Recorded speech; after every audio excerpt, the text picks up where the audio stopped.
우리 사도신경으로 신앙 고백하겠습니다.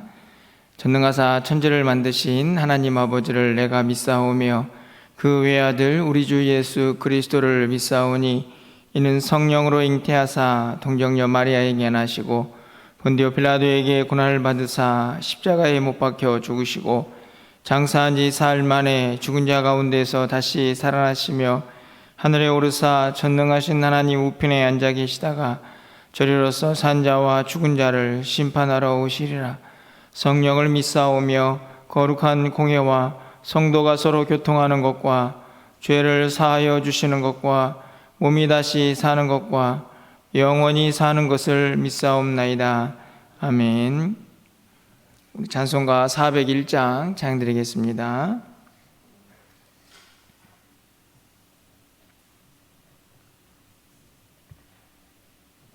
(401장입니다)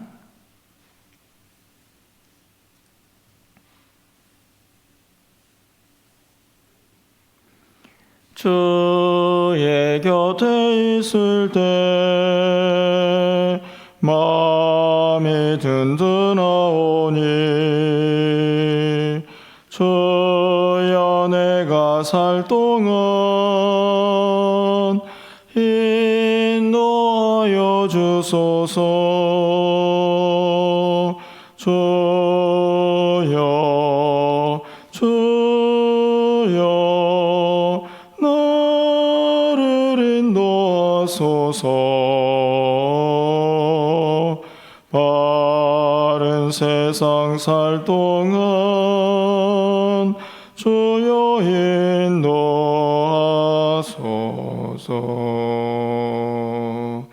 피난처인 예수여 세상 물결험할 때 크신 은혜 베푸사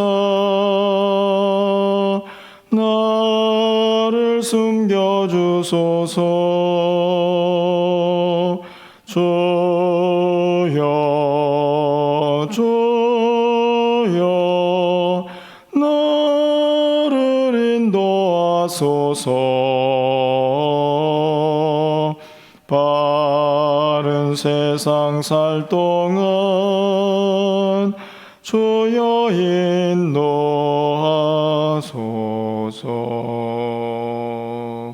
세상 풍파 지난 후 영화로운 나라와 눈물 없는 곳으로 들어가게 하소서. 주여 주여 나를 인도하소서. 바른 세상 살 동안 주여 인도하소서.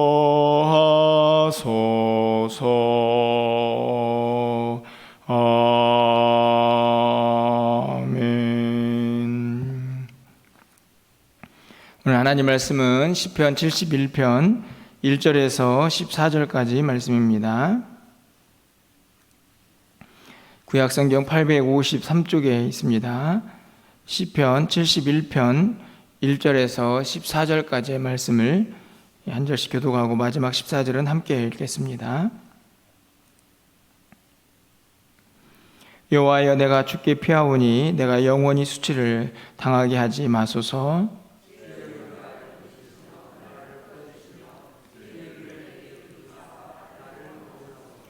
주는 내가 항상 피하여 숨을 바위가 되소서. 주께서 나를 구원하라 명령하셨으니 이는 주께서 나의 반석이시오 나의 요새이심이니이다.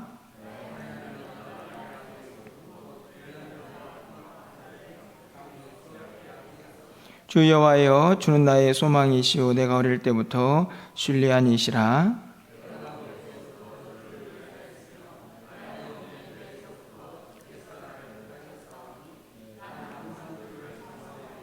나는 무리에게 이상한 징조같이 되었사오나 주는 나의 견고한 피난처시오니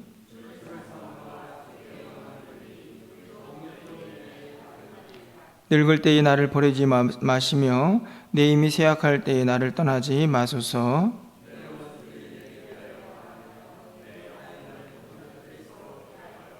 이르기를 하나님이 그를 버리셨은즉 따라잡으라 건질 자가 없다 하오니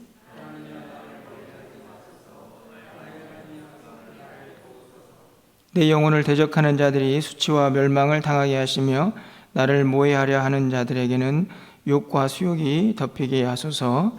나는 항상 소망을 품고 주를 더욱 찬송하리이다. 아멘. 오늘 8월 마지막 주일입니다. 벌써 어느덧 이제 여름도 한풀이 꺾인 것 같고 이제 조금 좀 선선한 시간들을 맞이하고 있는데요. 여러분이 늘 느끼는 그런 감정이겠지만 시간이 참 빨리 흐른다라는 생각을 늘 하며 살아가게 됩니다. 시편 90편 10절 말씀에 보면 우리가 신속히 가는데 그 세월이 날아간다 이렇게 표현하는 말씀이 기억이 나는데요. 빨리 가는 세월, 그런데 사실 돌아보면 그렇다고 해서 24시간이 뭐 평상시와 또 이전과 다르게 가는 시간은 분명히 아닌 것 같습니다. 월요일이 되어서 바로 주일이 되는 것처럼 그렇게 시간이 건너뛰는 것은 아닌데 동일한 24시간이 흘러가고 있는데 참 보내놓고 나면 그 시간들이 빨리 흘러갔다 하는 생각이 드는 것이 우리 모두의 마음이 아닐까 그런 생각이 듭니다. 벌써 2021년도도 이제 8개월이 지나가게 되고 이제 마지막 4개월 또 이렇게 마무리하는 그런 시간 앞에 서게 되는데요. 그렇게 빠르게 흘러가는 시간 앞에서 오늘 이 71편의 시편은 우리가 어떤 마음으로 하루하루를 살아가야 할까, 그것에 대해서 한 번 더 돌아보고 또 묵상하게 하는 말씀이 아닐까 그렇게 생각이 됩니다. 우리가 14절까지 말씀을 읽었는데요. 이 시편 71편 전체의 말씀을 좀 간단히 묵상을 해보면 눈에 띄는 부분이 뭐냐 하면 시인이 자기가 어렸을 때부터 또 나이가 먹을 때까지 그 모든 시간들, 그 시간들 속에서 하나님만을 의지하며 또 하나님만을 붙잡고 그의 도우심 안에서 살기를 소망하고 있다 하는 것입니다.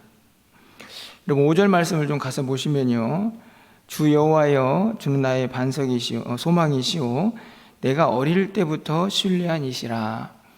이 구절을 보면 자기가 어렸을 때부터 하나님을 신뢰했다, 어찌 보면 그가 어렸을 때부터 믿음 생활했다 뭐 이렇게 해석을 할 수가 있겠죠. 바로 6절 말씀을 가서 보시면 그 어릴 때가 어느 때부터인지도 설명이 됩니다. 내가 모태에서부터 주를 의지하였으며, 그러니까 모태신앙인가요? 어렸을 때부터 아예 이 어머니 뱃속에 있을 때부터 자신은 하나님을 그렇게 의지하며 살았습니다 라고 회상을 하죠. 그리고 거기서 멈추지 않습니다. 그러면 이제 앞으로는 어떻게 할까? 9절 말씀을 좀 가서 보시면 늙을 때에 나를 버리지 마시며, 정확히 시인의 나이가, 시편 기자의 나이가 얼마인지는 알 수 없지만 나이가 먹어서도 좀 나를 버리지 마십시오. 내 힘이 쇠약할 때, 아무것도 할 수 없을 때에도 하나님 저를 떠나서는 안 되십니다. 이런 기도죠. 18절 말씀을 뭐 내일 살펴보겠지만 가서 보시면 하나님이여 내가 늙어 백발이 될 때에도, 이 구절도 보시면 지금보다 더 나이가 먹었을 때에도 하나님은 저를 버리시면 안 됩니다. 이렇게 말씀을 하고 있습니다. 다시 말하면 모태에서부터 내가 하나님을 신뢰했습니다. 지금도 하나님을 신뢰합니다. 앞으로도 끝까지 하나님을 버리지 않고 하나님의 도우심 가운데 살게 해주십시오 라는 기도가 오늘 이 시편 기자의 기도이죠. 그러니까 다시 말하면 일평생 동안 하나님만을 의지하기를 간절히 소망하고 있는 것을 보게 됩니다. 한순간도 하나님을 떠나고 싶지 않은 간절한 마음이 담겨져 있죠. 그렇게 전 인생을 하나님께 의탁하고 붙잡을 수밖에 없는 그 이유가 저는 이 본문 속에 숨겨져 있다고 생각이 드는데요. 그것은 우리의 인생이 그렇게 쉽고 호락호락하지 않기 때문이라고 생각이 듭니다. 1절 말씀을 좀 가서 보시면 상반절에 여호와여 내가 주께 피하오니 이렇게 시작을 하죠. 그러니까 피난처가 필요한 수밖에 없는 인생. 그래서 전능하시고 모든 것들을 주관하시는 그 하나님이 자신의 피난처가 되어야 한다는 이 믿음의 고백을 하고 있는 것을 볼 수 있습니다. 이 말은 자기가 지금까지 살아온 인생을 쭉 돌아보니 태어날 때부터 노년이 될 때까지 하나님의 도우심이 절대적으로 필요한데, 그 이유는 결국은 우리의 인생은 피난처가 필요한 연약한 인생이라는 것을 확인하고 있는 것을 볼 수 있습니다. 3절 말씀을 가서 보시면 주는 내가 항상 피하여 숨을 바위가 되소서. 만약에 인생이 아무런 고통도 없고 두려움도 없고 그리고 뭐 대적들도 없이 형통하다고 하면 굳이 피할 바위를 찾을 필요가 있겠습니까? 하지만 그렇지 않죠. 우리의 모습을 보아도 그렇고 시편 기자의 오늘 고백을 보아도 그렇고 우리의 인생이 결국에는 피하고 또 숨을 그런 장소를 찾을 수밖에 없는 그런 인생인 것을 다시 돌아보게 됩니다. 4절 말씀도 마찬가지입니다. 나의 하나님이여 나를 악인의 손 곧 불의한 자와 흉악한 자의 장중에서 피하게 하소서. 어찌된 일인지 계속 피하다 숨다 이런 단어들을 사용하죠. 11절 말씀을 보면 조금 더 절망적이지 않습니까? 사람들이 뭐라고 말하냐면 하나님이 그를 버리셨다, 그래서 따라잡아라, 이렇게 이야기를 하는 것이죠. 이제 그 사람 도와줄 사람 없어, 이렇게 말하는 상황도 직면하게 됩니다. 그런 인생이라고 하면 정말 얼마나 누군가의 도움이 절실하지 않겠습니까? 그런 상황 속에서 오늘 시편 기자가 피난처, 요새, 바위 이런 단어들을 사용하고 있는 것입니다. 정리해 보면 시편 기자는 태어날 때부터 하나님을 의뢰했고 또 나이가 먹어서 백발이 그렇게 자기의 머리에 가득할 때까지 늘 하나님 곁에서 살고 싶지만 그의 인생은 그렇게 평탄하지만은 않고 있습니다. 그래서 하나님 앞에 피해야 하고 하나님이 요새가 되고 바위가 되어 주셔야 한다라고 그렇게 고백을 하고 있는 것이죠. 그런 과정 속에서 시편 기자가 그러면 어떻게 일평생 하나님께 붙들림 받아서 살아야 하는데 그 힘겹고 숨을 피난처가 필요한 그 인생을 어떻게 살아가야 할까? 그 해답도 오늘 본문 속에서 저는 우리에게 가르쳐주고 있다고 생각이 드는데요. 그것은 다른 것이 아니고 매일매일 하루하루에 충실하자, 이런 답이 아닐까 생각이 듭니다. 이런 8절 말씀을 좀 가서 보시면요, 주를 찬송함과 주께 영광 돌림이 종일토록 내 입에 가득하리이다. 시인은 모태에서부터 백발이 될 때까지 전 인생을 걸고 노래를 하고 있는데요, 그 가운데 인생은 늘 피할 바위가 필요한 것처럼 힘들고 그렇게 고통이 함께했다라는 고백도 살펴보았습니다. 하지만 그런 가운데서도 시인이 붙잡고 싶은 것은 매일매일의 삶이죠. 8절 말씀을 보면 종일토록, 그러니까 하루 종일 하나님을 좀 찬송하고 주께 영광 돌리며 살기를 원합니다. 15절 말씀을 가서 보시면 내가 측량할 수 없는 주의 공의와 구원을 내 입으로 종일 전하리이다. 종일, 여기도 하루 종일이죠. 하루 동안 계속해서 하나님을 선포하고 전하기를 원하는 시편 기자의 마음을 살펴볼 수가 있습니다. 모태에서부터 백발이 될 때까지 전 인생을 논하고 있지만 그 인생을 그냥 시작과 끝으로 구분하지 않고 그 사이에 있는 매일매일의 관심을 갖고 있는 모습을 볼 수가 있죠. 종일, 여러분, 그렇게 하루가 쌓이면 어떻게 될까요? 항상이 되겠죠. 늘이라는 단어가 가능해지지 않을까요? 여러분, 6절 하반절 말씀을 보면 나는 항상 주를 찬송하리이다. 종일을 넘어서서 이제 그 종일, 그 하루가 쌓여서 매일매일이 되는 항상이라는 단어를 거침없이 사용하고 있습니다. 14절 말씀도 마찬가지죠. 나는 항상 소망을 품고 주를 더욱 찬송하리이다.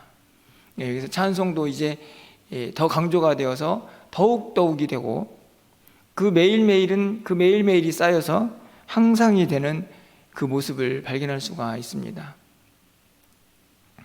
오늘 본문에 있는 전체적인 세부적인 구절 하나하나를 살펴보지는 않았지만, 여러분이 좀 오늘 본문에서 큰 그림을 좀 함께 그리면서 말씀을 묵상했으면 좋겠다는 생각이 듭니다. 우리 인생이 참 빨리 흘러가고 있지만, 그래서 오늘 시편 기자도 어렸을 때부터 과거를 회상하고 또 미래에 대한 그 기대를 가지고 있지만, 그 전 인생의 시간을 어떻게 보내야 하느냐라고 질문한다고 하면 그것은 매일매일에 충실한 것입니다.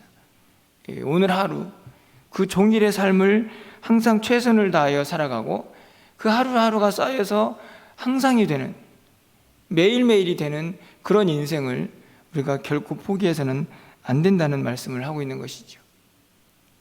그러면서 오늘 시편 기자가 우리에게 가르쳐주고 있는 아주 중요한 단어 하나가 저는 소망이라는 단어라고 생각을 합니다. 14절에서도 등장을 하고 있습니다. 나는 항상 소망을 품고, 찬송의 이유를 소망에서 찾고 있는 것이죠. 5절에서도 주는 나의 소망이십니다. 소망은 굉장히 미래지향적인 단어가 아닙니까? 그러니까 시간이 그렇게 빨리 흘러가고 있고, 자신의 삶을 이제는 어렸을 때부터 백발이 되는 미래까지 그렇게 바라보고 있지만, 결국에는 그 매일매일을 살아가는, 매일매일의 힘이 되는 그 삶의 어떤 지향점이라고 하면 그것은 소망, 앞으로 나에게 이런 일이 있기를 기대합니다 라는 그 소망을 붙잡고 사는 것이죠. 이 소망은 어찌 보면 이 땅을 살아가는 동안에 당장 우리의 미래, 1년이 될 수도 있고 2년이 될 수도 있겠죠. 그 뒤에 나타나는 어떤 일일 수도 있겠지만, 궁극적으로 보면 이 소망은 영원한 하나님 나라라고 말할 수가 있습니다. 우리 모두가 간직해야 될 소망이죠. 당장 우리의 삶에도 그런 소망이 있지 않습니까? 내년에는, 내후년에는 또 어떤 모습이었으면 좋겠다라는 그런 소망이 있습니다. 하지만 궁극적으로 우리 모두가 간직해야 될 소망은 장차 하나님 나라에서 영원한 생명을 누리며 하나님과 함께 하는 것이죠. 그러니까 그 소망, 짧고 긴 그 우리의 모든 소망, 그것이 매일매일을 최선을 다하여 하나님을 찬양하고 그의 위대하신 일들을 전하면서 살아갈 수 있는 힘이 된다 하는 말씀을 분명하게 우리에게 가르쳐주고 있는 것입니다. 오늘도 주일입니다. 지난 주일 우리가 말씀을 듣고 또 설교도 하고 그렇게 하루를 보냈던 시간이 참 빨리 지나가서 일주일이 또 왔지 않습니까? 그렇다고 하면 우리에게 동일한 24시간이 그렇게 흘러간다고 하면 오늘 하루는 또 우리가 어떻게 보내야 할지를 한번 돌아봐야 하지 않을까요? 그냥 흐르는 시간 속에서 그냥 참 빨리 간다, 이게 끝이 아니고 매일매일을 지금 내가 어떻게 보내고 있는지를 다시 한번 돌아봐야 한다는 말씀입니다. 내가 가지고 있는 소망은 확실한지, 그 믿음은 견고한지, 오늘 말씀하고 있는 것처럼 백발이 되어도 하나님 저를 좀 떠나지 마시고 내 힘이 쇠약해질 때에도 나를 붙들어 주십시오 라고 하는 그 믿음이 확실한지를 늘 돌아보면서 하루하루에 최선을 다하는 삶이 되어야 한다는 말씀이죠. 그리고 그 가운데에서 우리가 절대로 놓지 말아야 할 것은 하나님을 찬양하고 그분께 영광을 돌리는 삶입니다. 간절히 바라기는 우리의 삶에 몇 번의 주일이 더 반복이 될까요? 하지만 분명한 것은 매번의 주일이 우리의 인생에서 가장 행복하고 아름다운 주일이 되어야 한다는 것입니다. 그래야만 그 주일이 후회가 없지 않을까요? 오늘 우리가 하나님 앞에 나와서 예배하고 또 각자의 자리에서 예배하는 그 모든 시간들, 오늘 한날을 온전히 구별하여서 하나님께 영광을 돌리고 이 하루하루가 하나님 앞에 최선을 다하고 하나님의 영광과 하나님의 뜻을 온전히 전하며 그분과 함께하는 삶이 될 수 있도록 우리가 최선을 다하고 또 열심을 다하고 그렇게 소망을 갖고 살아갈 수 있는 저와 여러분 되시기를 주님의 이름으로 축원합니다. 기도하겠습니다. 사랑의 하나님, 시간이 참 빨리 흘러가고 있습니다. 시편 기자가 노래했던 것처럼 그 시간의 속도가 마치 날아가는 것 같습니다. 하지만 간절히 바라기는 오늘 그 날아가는 시간 속에서 우리가 하루하루를 어떻게 살아야 할지 우리의 모습을 다시 한번 돌아보게 하시고 겸손하게 매일매일의 삶에 최선을 다하고 하나님을 영화롭게 하며 하나님께 찬송을 올려드릴 수 있는 우리 모두가 될 수 있도록 주께서 역사하여 주시옵소서. 오늘도 거룩한 주일입니다. 그냥 흘러가는 시간 속에서 그냥 매번 반복되는 그런 주일이 되지 않게 하시고 하나님, 우리가 최선을 다하여 이 날을 구별하게 하시고 최선을 다하여 하나님께 온전히 예배하는 귀하고 복된 한 날이 될 수 있도록 주께서 역사하여 주시옵소서. 이 한 주간도 주님께 온전히 의탁합니다. 매일매일의 삶 속에 하나님의 영광이 가득하게 하시고 힘들고 지친 우리의 인생이지만 그 가운데에서 소망을 붙잡고 하나님 앞에 찬송하며 살아갈 수 있도록 주께서 역사하여 주시옵소서. 그렇게 후회 없이 하루하루를 살다가 주님 앞에 어엿하게 설 수 있는 우리 모두가 될 수 있도록 주께서 역사하여 주시옵소서. 사랑하는 성도들의 기도를 들어응답하여 주시고 저들의 출입도 지켜주시고 저들의 모든 삶의 영역에 주님의 세밀하신 간섭과 주권의 역사하심이 늘 함께 할 수 있도록 주께서 인도하여 주시옵소서. 오늘 또 우리의 모든 삶을 주관하여 주시기를 간절히 소망하옵고 예수 그리스도의 이름으로 기도합나이다. 아멘. 오늘 또